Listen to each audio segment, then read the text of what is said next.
Hi friends. तो आप में से कईयों ने आर्टिस्ट हो नॉन आर्टिस्ट हो, आप में से कईयों ने ये बात तो ज़रूर सुनी होगी कि 8 days challenge, 15 days challenge, 30 days challenge, 1 month challenge, ऐसे बहुत सारे चैलेंजेस हम सुनते रहते हैं। कोई कोई भी फील्ड हो, आर्ट की फील्ड हो या कहीं भी हो, हम इसे यूज़ कर रहे होते हैं। तो ऐसे ही एक स्केचिंग चैलेंज में एक स्टार्ट करने जा रही हूँ कल से।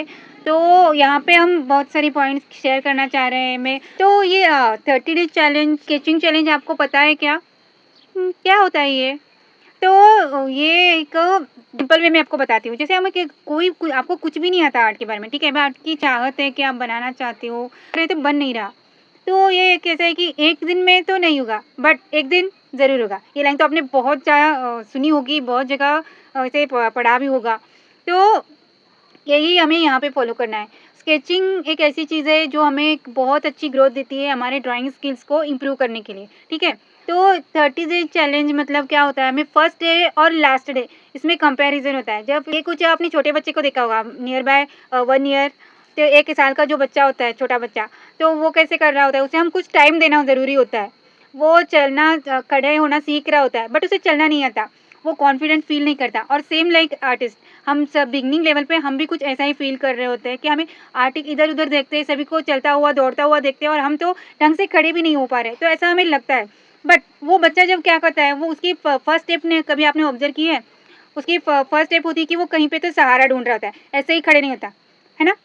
और उसके बाद होता है सेकंड पॉइंट ये कि वो ऑब्ज़र्व कर रहा होता है। उसके इनर साइड में कहीं न कहीं से कोई कैसे चल रहा है, वो कैसे स्टेप ले रहा है, वो इस प्रोसेस को कहीं न कहीं तो फ़ॉलो कर रहा होता है, ऑब्ज़र्व कर रहा होता है। और थर्ड स्टेप में उसे कुछ टाइम लगता है, जैसे 1 मंथ, 2 मंथ्स देख इतना ही चैलेंज इतना ही टाइम होता है, इसलिए 30 डेज़ का ही चैलेंज है। स्केचिंग को आपको अगर इम्प्रूव करना है, तो बस 30 डेज़ काफ़ी है। यहाँ पे हम बहुत सारी अलग-अलग लेवल के स्केचिंग करेंगे और उसमें इट डज़न्ट मैटर कि आप फिगरेटिव बना रहे हो, स्टिल लाइफ बना रहे हो, कोई स्किनरी, कोई पोर्ट्रेट बना रहे हो, कोई बात नहीं है, कुछ भी बना सकते हो आप, ठीक है? हाउस, ट्री, कुछ भी जो भी आपको रेफ़रेंस मिल रहा है, आप लाइव ड्रॉ कर सकते हो, कुछ भी बनाना है यहाँ पे ये कर हमें बस हमें प्रोसेस को फ़ॉलो करना है कि हमें हाइट, लेंथ, विड्थ के अकॉर्डिंग, हेलो के अकॉर्डिंग हमें सही से बनाना ट्राई करना है, ठीक है? तो यहाँ पे हम बहुत सारी भी बातें सीखते जाने वाले हैं, बहुत से बेसिक पॉइंट्स सीखते जाने वाले हैं। अगर आप भी ट्राई करना चाहें तो आप तो स्टार्ट कर सकते हैं। तो आज मैं जब एक स्केचिंग चैलेंज स्टार्ट करने जा रही थी, तो मैं बहुत ही सिंपल सी रेफरेंस के लिए सोच रही थी, ढूंढ रही थी। तो उतने में मेरी नज़र हमारे घर के एक सिपॉन साइरप के बॉटल पे गिरी, तो मैंने सोचा कि क्यों ना इसे ही बना लूँ। तो ये बहुत ही सिंपल सी पिक्चर है और स्टार्ट करने के लिए तो बहुत ही अच्छी है, बट इसकी स्केचिंग करते वक्त हमें बहुत सिंपल लगता है, बट जब हम बनाने गए तो ये समझ आता है कि कितनी सारे वेरिएशंस होते हैं इस सिंपल से स्केचिंग में भी। इन द स्टार्टिंग हमें स्ट्रेट लाइंस में ऐसे सिंप्लीफाई करते हुए ही बनाना होता है। तो स्केचिंग बना रही हूँ तो यहाँ पे सिंपली प्रोपोर्शन को ऑब्जर्व करते हुए, समझते हुए बनाना होता है। मिस्टेक्स तो होंगी, ज़रूर होंगी, और हमें उसे सुधारते हुए आगे बढ़ना है। तो ये हमारा फर्स्ट डे है, तो बहुत सारी मिस्टेक होने के चांसेस भी है और बहुत टाइम भी जा सकता है। तो आपको शायद ये बोरिंग भी लगे, अगर आप भी स्टार्ट कर रहे हो तो इसने इतने में हार मत मानो, क्योंकि स्टार्टिंग में ये सब सभी आर्टिस्ट को इन सब बातों को फेस करना ही पड़ता है। और जबकि हम यहाँ पे स्केचिंग कर रहे हैं तो ये सही नहीं बना, गलत बना है, मुझसे नहीं होगा, इस तरह के डिस्ट्रैक्शंस को पहले हटाओ। तो स्टार्ट करो, जैसे बने वैसे बनाओ, कोई बात नहीं है। तो यहाँ पे देखो लाइन्स, ये अब पूरी स्ट्रेट लाइन में ये पूरी बॉक्स की तरह ये फिगर आ रही है।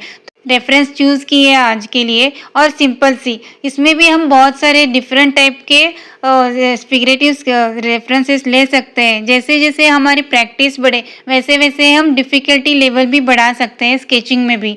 तो स्केचिंग हमें बहुत हेल्प करता है इस तरह के प्रोपोर्शन को समझने में। और कई बार फेस वगैरह बनाते हैं स्केचिंग करते वक्त, तो सही जाना चाहिए, ऐसा दिख रहा है, वैसे दिख रहा है, इस तरह की फीलिंग्स हमारे अंदर आते रहते हैं और ये सही नहीं लग रहा। तो ऐसा कोई बात नहीं है, ऐसी कोई बात नहीं है, हम कोई डिटेल्ड वर्क नहीं कर रहे हैं यहाँ पे। स्केचिंग में तो हर जगह होगा ही, ऐसे ही होगा। तो हमें समझते हुए जैसे जैसे हम प्रैक्टिस करेंगे तो यहाँ पे वो होता जाएगा। इन द स्टार्टिंग तो हमें फेशियल फीचर्स पे ज़्यादा फोकस नहीं कर रहा है। अगर आपको नाक, मुँह या जैसे भी हम आगे से रेफरेंस ले रहे हैं उसमें सही नहीं बन रहा है तो आप उसे स्किप कर सकते हो, मतलब एक स्ट्रेट लाइन में उसे बना के छोड़ सकते हो। हमें अगर फिगरेटिव स्टडी कर रहे हैं, प्रोपोर्शन करते हो, हमें प्रोपोर्शन पे ज़्यादा फोकस देना है, उसके लाइन्स एंगल्स प्रोपोर्शन को समझना है, हाइट लेंथ विड्थ को समझना है, ठीक है। तो ये हमारा स्केचिंग का पहला डे है। और अब इसके लिए पेपर और पेंसिल के लिए आप सोच रहे हो तो पेपर कोई भी चल सकता है, और अब प्रैक्टिस के लिए ले रहे हैं तो न्यूज़पेपर प्रिंट शीट्स भी आते हैं।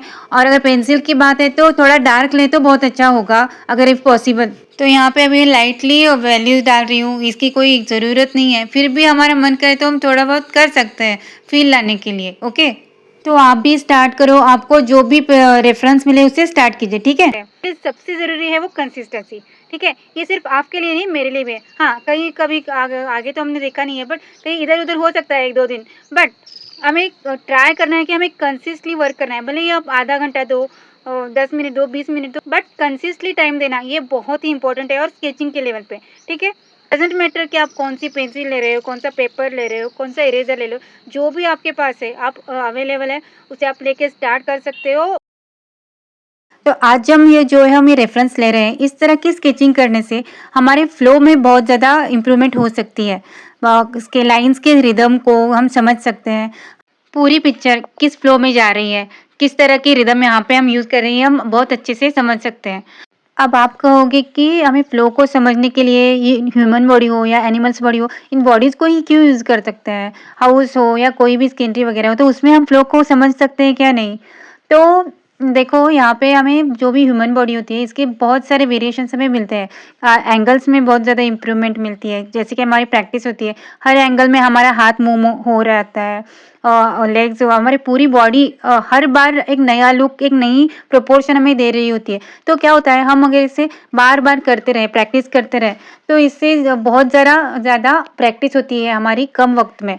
अगर हम हाउस ले रहे हैं, कोई माउंटेन ले रहे हैं, इस तरह की कोई सिंपल शेप्स वाली पिक्चर स्केचिंग के लिए ले रहे हैं, तो यहाँ पे रिदम, मतलब सी कर्व, एस कर्व, इस तरह की लाइन्स हमारे इम्प्रूवमेंट ज़्यादा नहीं होती।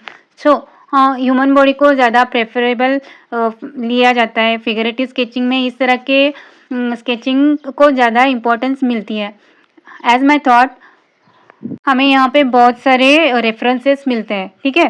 तो इस तरह की प्रैक्टिस हम कर रहे हैं, और ये देखो, ये जो स्केचिंग की प्रैक्टिस हो रही है, इसको हमें हर बार प्रोपोर्शन वाइज समझना है, ठीक है। बस देखा है, बनाया है, प्रोपोर्शन किस दिशा में जा रहा है, क्या सही जा रहा है नहीं, ये भी हमें साथ साथ समझना बहुत ज़रूरी है। हम हर बार स्केचिंग करते जा रहे हैं और इसे चेक ही नहीं कर रहे कि सही लग रहा है या नहीं। एटलीस्ट उसका फील आना चाहिए, ठीक है। आप छोटा बनाओ, बड़ा बनाओ, डजेंट मैटर, बट जितनी हेड है उसके अकॉर्डिंग ही हेड आनी चाहिए, जितने हैंड्स है उसके अकॉर्डिंग ही हैंड्स आना चाहिए। तो जो भी फ्लो होता है, जो भी बॉडी होती है, तो उसके अकॉर्डिंग ही आना चाहिए, वो फील हमें आना चाहिए, ठीक है। तो ये तो एक दिन में नहीं होगा, जैसे कि मैंने पहले कहा, ये हमारा सेकंड है, तो 1-2 दिन में तो इम्प्रूवमेंट नहीं दिखाई देगी। आप भी अगर कर रहे हो तो इसके लिए टाइम बहुत ज़रूरी है, ठीक है। सो आपसे जितनी ज़्यादा पॉसिबल हो उतने ज़्यादा रेफरेंस लेके आप इस तरह की प्रैक्टिस करते रहो, तभी जाके आपकी इम्प्रूवमेंट होगी, आपके लाइंस में हो या शेप्स में हो या कर्व्स में, या ग्रोथ दिखाई देगी, एक स्ट्रेंथ बढ़ती जाएगी। इस तरह की फिगरेटिव स्केचिंग करते हैं, अलग-अलग के टाइप, अलग-अलग स्केचिंग है, तो इससे हमें और क्या बेनिफिट हो सकता है, कभी सोचा है आपने? स्केचिंग से हमारी ड्राइंग्स इम्प्रूव होगी, हमारे स्किल्स इम्प्रूव होंगे, ये तो सही है, हमें प्रोपोर्शन अंडरस्टैंडिंग आ जाएगी, ये तो सभी होगा ही। बट अगर हम इस टॉपिक वाइज जाते हैं, अगर हम फिगरेटिव स्केचिंग कर रहे हैं, तो स्केचिंग की प्रैक्टिस हमें कहाँ पे यूज़ हो सकती है? तो जब भी हम आगे चल के कोई भी गैदर्ड पीपल की कोई पेंटिंग बना रहे हैं, या कोई भी मतलब बहुत जगह बहुत से लोग एक जगह इकट्ठे हैं, वहाँ पे फिगरेटिव स्केचिंग बनानी होती है, तो हमें वहाँ पे ये स्केचिंग बहुत ही हेल्प करती है उस तरह पेंटिंग में।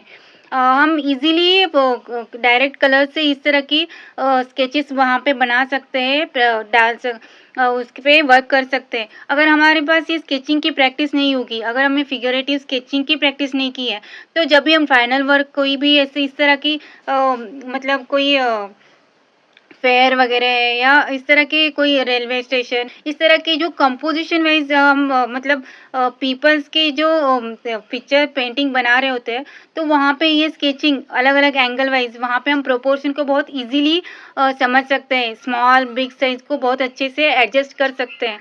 अगर हमारे पास इस तरह की स्केचिंग की प्रैक्टिस है तो। तो ये बहुत ही हमारे बेनिफिशियल हो रहा है। यहाँ पे ग्रोथ की ग्रोथ होगी और हम अंडरस्टैंडिंग भी बहुत अच्छी होगी, हम अच्छे से समझ पाएँगे चीज़ों को।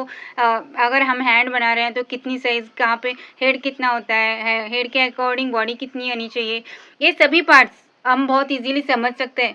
ऑफ़ कोर्स ड्राइंग के साथ भी सीख सकते हैं बट स्केचिंग में हम ड्राइंग के साथ स्टेप बाय स्टेप हम सीख सकते हैं, उसको टाइम जाएगा। उसकी ही एक क्विक स्टडी हम करना चाह रहे हैं, तो इस तरह की फिगरेटिव स्केचिंग के साथ हम कर सकते हैं। तो अभी मैं ये स्मॉल स्केचेस फिगरेटिव स्केचेस की कुछ रेफरेंस ले रही हूँ। आपके पास भी कोई है तो आप भी अगर वर्क कर रहे हैं तो इस तरह के ले सकते हो।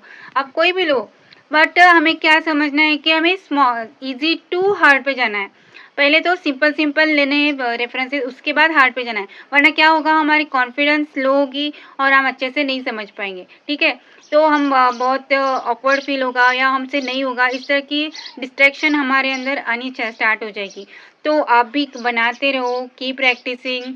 और अगर आपके पास कोई भी आर्ट लवर है या इस तरह की ग्रोथ चाहता है, अपनी आर्ट स्किल में इम्प्रूव करना चाह रहा है, तो उन्हें ज़रूर शेयर करना, ठीक है? तो मिलते हैं नेक्स्ट वीडियो में। Bye guys.